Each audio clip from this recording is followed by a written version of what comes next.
Yeah, it was. Well, yeah, I remember you couldn't my get your first fight. My first UFC fight was supposed to be at UFC 37 and a half.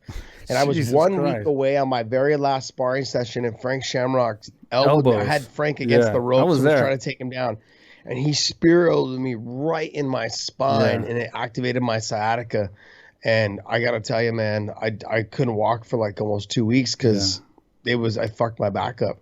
And I was a week away from my fight. And Frank and I had never got along really a whole lot in the Yeah, no. beginning. Later on, throughout my career, we got along. But during the somewhat in the early Strikeforce days, but then later on in the Strikeforce days, we hated each other. But yeah, it was one of those things, man. It was unfortunate as I had been signed. It's so funny. I talked to Sean Shelby, and Sean will tell you, probably tell anybody, I probably still have the record for someone who signed their contract to fight, like, hey, sign my contract with the UFC.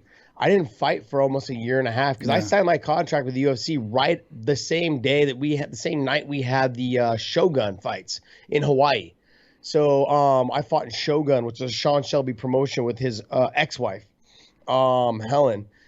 Those two had thrown a fight together in Hawaii, and I had fought on that card. I had fought Kid Yamamoto, rest in peace.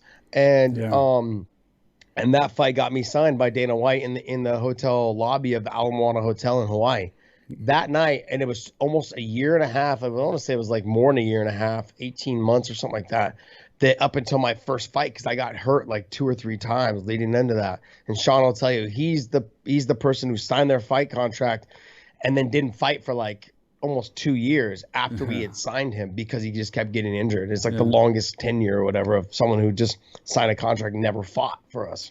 Because I remember I had to fight Razor Rob McCullough in the middle of that whole thing because I had no money. Yeah. And I ended up fighting in the WFA and fighting Rob McCullough because I had no money. And it was like, and then Joe Silva said, Josh, if you lose this fight, like, you're cut.